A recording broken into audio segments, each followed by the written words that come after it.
Yeah, I see. I just got a message. We're only about 30 seconds away from beginning. So let me just.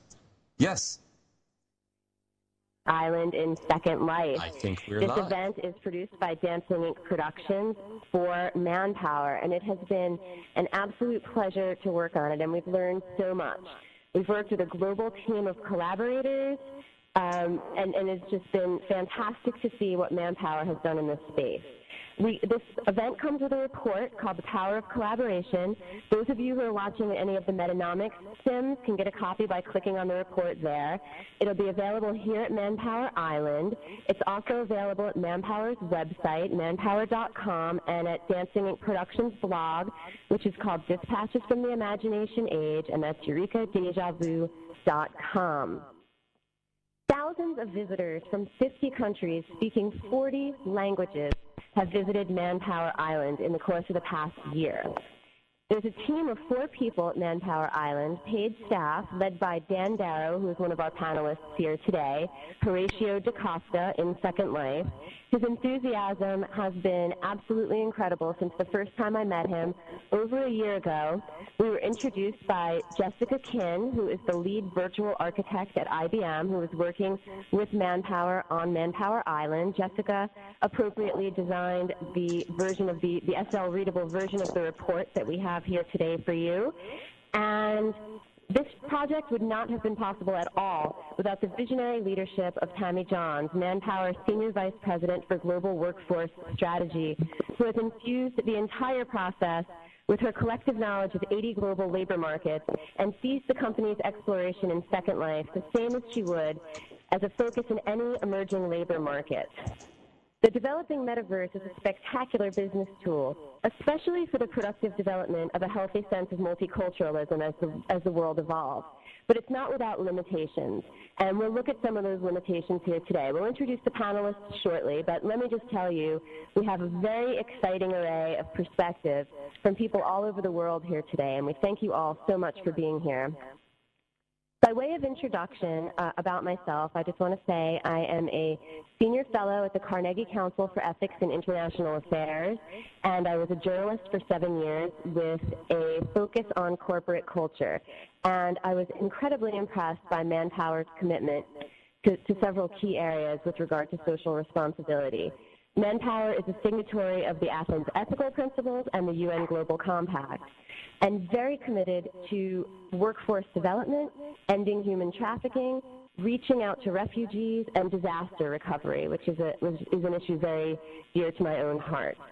So today we have this event being broadcast, as I mentioned, not only to potentially hundreds of avatars in world, but also thousands on the internet. And those people are able to communicate with one another with ChatBridge technology that was created by Chase Morellin.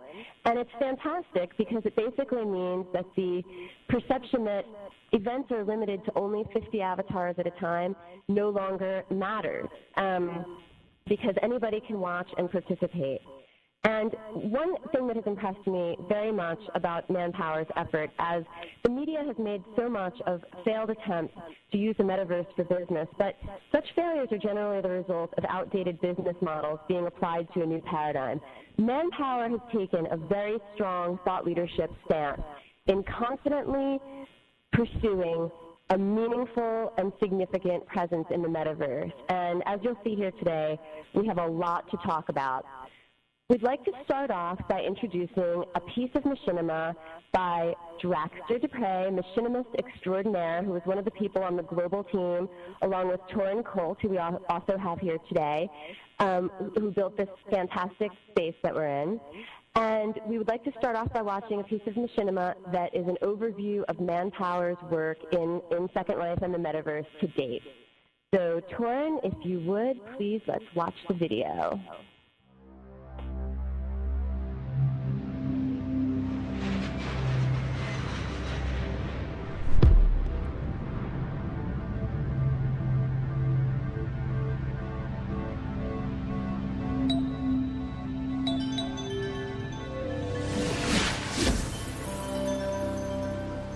The world of work is changing, and 3D platforms like Second Life are accelerating that change.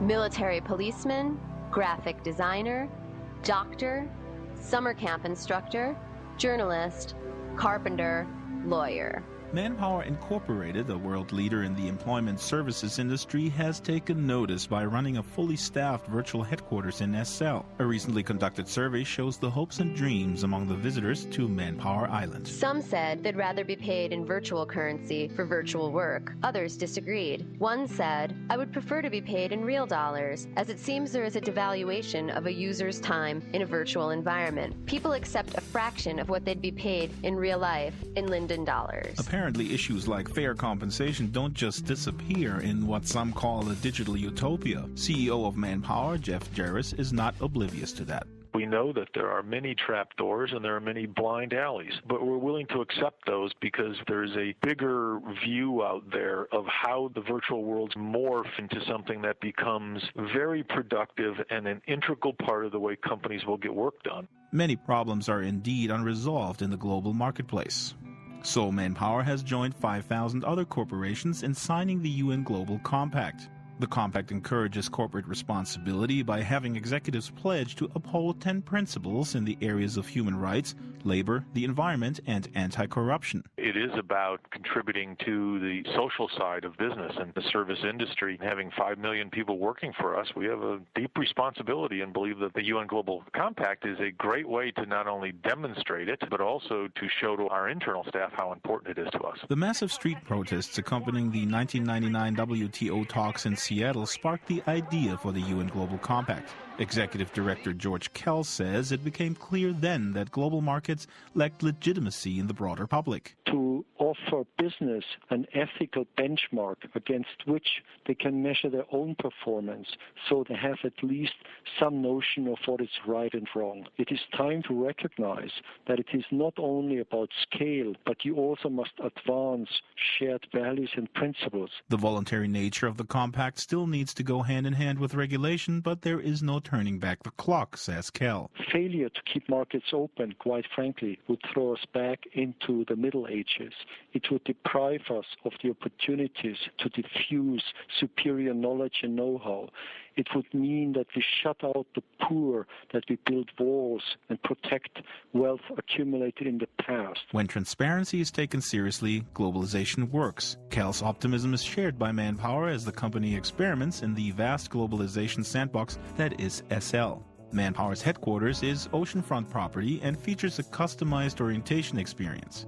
With virtual worlds providing a large pool of tech-savvy talent, Senior Vice President of Workforce Strategy at Manpower, Tammy Johns, says the key is to define virtual work more broadly. Virtual work is work that's done in a remote context, so working from home, working in a different, more collaborative environment. What our focus has been is to help people prepare for that in the same way that they've prepared for other significant changes in work practices. Horatio De Costa, a.k.a. Dan Darrow, is Manpower's man to prepare newbies as well as more experienced job seekers for virtual careers. Whatever life journey we've been down, we all need flexibility. If we have an elderly parent to take care of, or if we have children on the way that we need to take care of, employers are going to have to take a harder look at offering some kind of virtual or remote component to their workers if they want to continue to attract them in the coming decades.